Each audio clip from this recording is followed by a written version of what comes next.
Bismillahirrahmanirrahim. Assalamualaikum warahmatullahi wabarakatuh. Perkenalkan, nama saya Ani Solihah.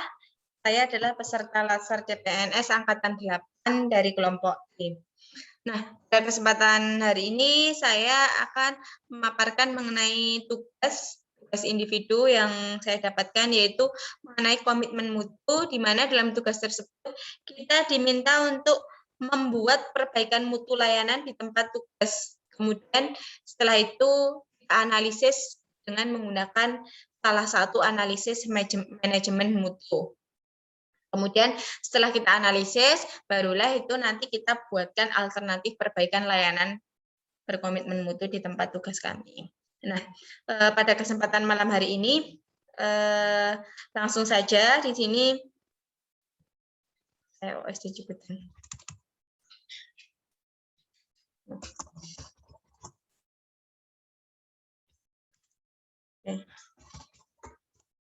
Jadi saya dari SD Ciputan Panda.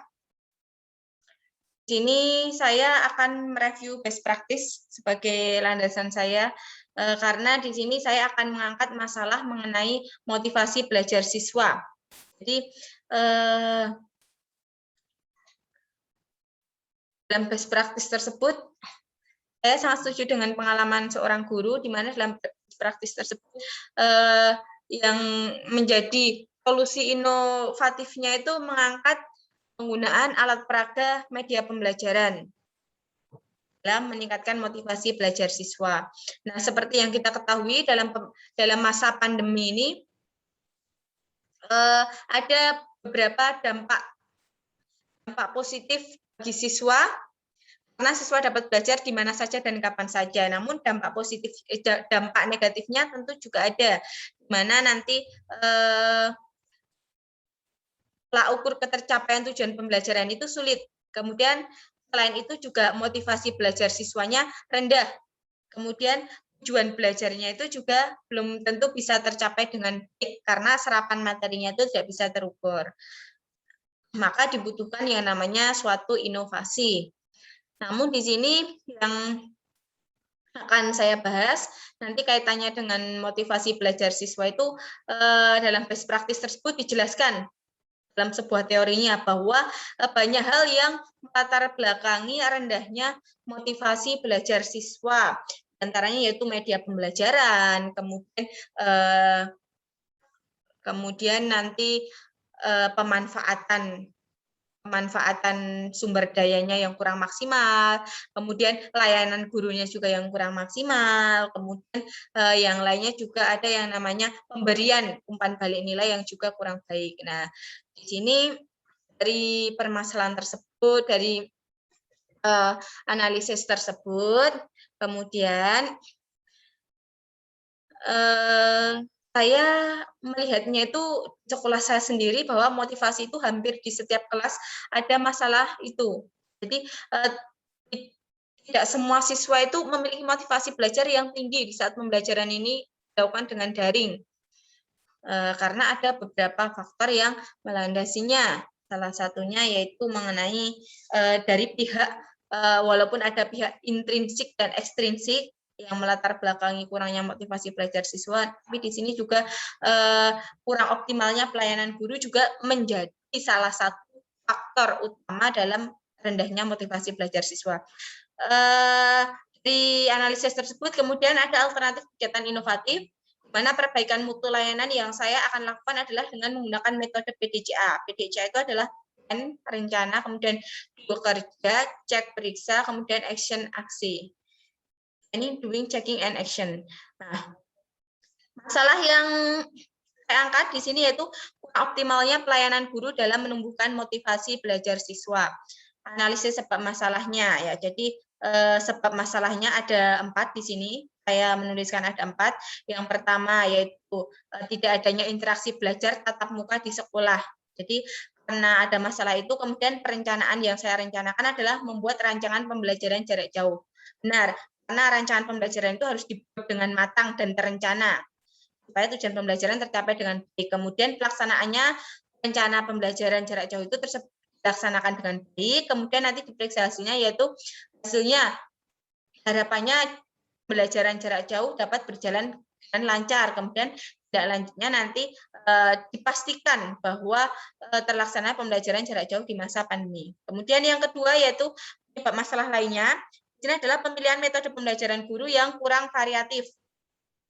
Perencanaannya di sini saya menerapkan metode pembelajaran yang berbeda-beda dalam setiap kegiatan belajar. Rencananya itu dalam setiap kegiatan belajar diterapkan metode pembelajaran yang berbeda-beda. Tidak hanya ceramah, guru memberikan tugas, kemudian siswa mengumpulkan, selesai. Tidak. Kemudian setelah dibuat rencana tersebut, dalam pelaksanaannya guru memilih metode pembelajaran yang aktif berorientasi pada siswa, bukan yang pasif. Jadi metode pembelajaran adalah metode yang aktif yang dipilih, yang dimana dalam pelaksanaan pembelajarannya siswa itu ikut terlibat langsung. Kita mendapatkan pengalaman di mana ada kegiatan aktivitas yang harus dilakukan siswa. Kemudian yang ketiga yaitu periksa hasil atau cek. Kemudian periksa hasilnya itu, checkingnya itu terciptanya suasana belajar daring yang menyenangkan. Jadi harapannya nanti tercipta suasana daring, belajar daring yang menyenangkan dengan metode yang dipilih oleh guru. Kemudian tindak lanjutnya guru memastikan ketercapaian tujuan pembelajaran. Sudah pasti apabila ketiga tahapan itu dilakukan dengan baik, kemudian tujuan pembelajaran pasti akan tercapai dengan baik. Kemudian yang ketiga masalahnya kurangnya pemanfaatan penggunaan media. Kurangnya pemanfaatan penggunaan media ini rencananya yaitu pemaksimalan pemanfaatan media sebagai sarana penjelasan materi ke siswa. Jadi media yang ada itu digunakan oleh guru untuk menjelaskan materi ke siswanya, entah itu media konkret atau media yang lainnya, karena dengan media itu nanti siswa dapat menarik kesimpulannya sendiri. Kemudian pelaksanaannya menggunakan media konkret ataupun abstrak dalam memberikan materi daring pada siswa. Nah, ini terkhusus pada pembelajaran matematika, karena pembelajaran matematika itu tidak bisa apabila siswa langsung diberikan abstraknya. Jadi, siswa harus berangkat dari belajar secara konkret, baru nanti belajar secara abstrak. Jadi, dalam pembelajaran konkret itu siswa mendapatkan pengalaman dari apa yang mereka lakukan dengan belajar menggunakan, memanfaatkan lingkungan yang ada di sekitar dan lain sebagainya. Kemudian checkingnya siswa maupun orang tua mudah memahami konsep materi yang disampaikan guru. Jadi ketika siswa itu langsung diberikan tugas secara teorinya begini, nanti mereka akan kesulitan, mudah lupa. Maka dari itu belajar yang lebih baik itu adalah dengan menguatkan konsepnya. Konsepnya itu dikuatkan, baru setelah itu ketika konsep sudah kuat, mereka baru diajarkan secara abstrak dan baru diberikan latihan. Kemudian tindak lanjutnya guru memberikan soal evaluasi sebagai tolak ukur. Jadi nanti diberikan soal evaluasi sebagai tolak ukur ketercapaiannya. Kemudian yang keempat, rendahnya komitmen guru dalam memberikan hasil evaluasi belajar siswa. Jadi di sini tidak semua guru itu memiliki komitmen yang kuat dalam memberikan hasil evaluasi belajar siswa. Kemudian rencananya menguatkan komitmen semua guru supaya selaras dalam memberikan pelayanan yang optimal. Jadi di sini ada aturan yang di SD saya itu diselaraskan, semuanya disamakan aturannya, supaya apa? Supaya nanti pelayanannya itu optimal, karena tidak semua guru itu komitmennya sama, tidak semua guru kompak, maka dari itu harus disamakan. Kemudian pelaksanaannya membuat aturan yang seragam pada semua guru terkait teknik pemberian umpan balik. Jadi di sini contoh misalnya siswa itu motivasinya rendah karena apa? Karena guru itu hanya memberikan tugas, ketika dikumpulkan hanya lewat WA, tidak ada pemberian koreksi dari guru, kemudian nilai tidak ada. Nah, itu salah satu faktor besar yang menurunkan motivasi belajar siswa. Maka dari itu di sini butuh aturan yang seragam. Misalnya sekolah memberikan aturan seminggu sekali, tugas siswa itu dikumpulkan, guru memberikan koreksi umpan balik yang salah, kemudian guru coret-coret pembenahannya, kemudian dikembalikan siswa, ada coret-coret pembenahan, ada nilai. Nah, itu nanti akan sangat besar pengaruhnya terhadap motivasi belajar siswa, karena setiap seminggu sekali guru uya siswanya untuk mengumpulkan. Kemudian checkingnya siswa mendapatkan nilai dari hasil koreksi guru dalam setiap tugas yang diberikan. Jadi nanti setiap tugas yang diberikan siswa mendapatkan nilai, itu sudah pasti nanti meningkatkan motivasi. Dan terakhir tindak lanjutnya guru menginput nilai evaluasi siswa sebagai bahan pembuatan rapor hasil belajar. Jadi ketika ada kegiatan seperti itu yang dilakukan oleh guru secara rutin, maka nanti ketika pembuatan hasil belajar siswa, guru tidak akan kesulitan untuk mengumpulkan nilai, karena nilainya sudah arsip dengan baik dalam setiap indikator yang diberikan kepada siswanya, itu guru sudah memiliki arsip nilainya. Jadi itu permasalahan yang saya analisis di sini. Kemudian inovasinya juga seperti itu. Dari saya cukup sekian. Saya salah mohon maaf. Wassalamualaikum warahmatullahi wabarakatuh.